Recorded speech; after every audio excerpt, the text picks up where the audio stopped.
Hi friends, చూడండి మా రైతన్న అయితే ఇదైతే గత్తం ఫ్రెండ్స్. చూడండి, గత్తం ఎండబెట్టి మరి ఆకు మడికి అయితే వేస్తున్నాడు. చూడండి ఫ్రెండ్స్, ఇప్పుడైతే నొల్లుతున్నాడు. నొల్లైతే చూపిస్తున్నాను. ఇదైతే గత్తం ఫ్రెండ్స్. చూడండి ఎరువు ఏం కాదు, మేము ఎరువు వాడము, ఓన్లీ గత్తంతోనే పండిస్తాం పొలాలు అయితే. ఇదైతే ఇప్పుడు ఈ పొలాల ద్వారా విత్తుతాడు. చూడండి ఫ్రెండ్స్, ఈ విధంగా విత్తాలన్నమాట. దానం ఎక్కువ పండాలి అంటే ఈ విధంగా ఓన్లీ గత్తమే వేయాలి. మేమైతే ఎరువు వాడాం ఫ్రెండ్స్. చూడండి, ఇది మొత్తం అయితే ఫ్రెండ్స్, ఇది మొత్తం అయితే గత్తమే. చూడండి, చూపిస్తాను మీకు.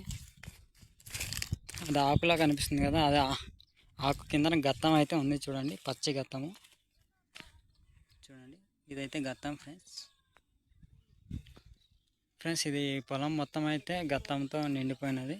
మేమైతే ఎరువులు వాడడం, ఓన్లీ గత్తంతోనే పండిస్తాం. మీరు కూడా ట్రై చేయండి ఫ్రెండ్స్. ఒకసారి ఈ గత్తంతోనే, ఎరువు వాడకుండా ఓన్లీ గత్తంతోనే ట్రై చేయండి. చాలా మంచిది ఫ్రెండ్స్ ఈ గత్తం. చూడండి, మరి ఎంతనైతే ఈ గత్తంని మొత్తం వేస్తున్నాడు. పొలం మొత్తం ఈ విధంగా మొత్తం వేస్తే ఎరువు అవసరం లేదు. చాలా బాగుంటుంది. ధాన్యం కూడా దిగుబడి ఎక్కువ వస్తుంది ఫ్రెండ్స్.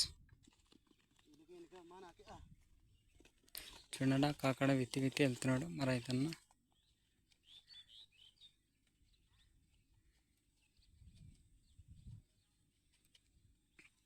చూడండి, ఆ విధంగా విత్తాలన్నమాట. సరే ఫ్రెండ్స్, ఇలాంటి ఎన్నో ఇంట్రెస్ట్ వీడియోలు కావాలంటే లైక్ చేయండి, ఫాలో చేయండి, మర్చిపోద్దు. Bye friends.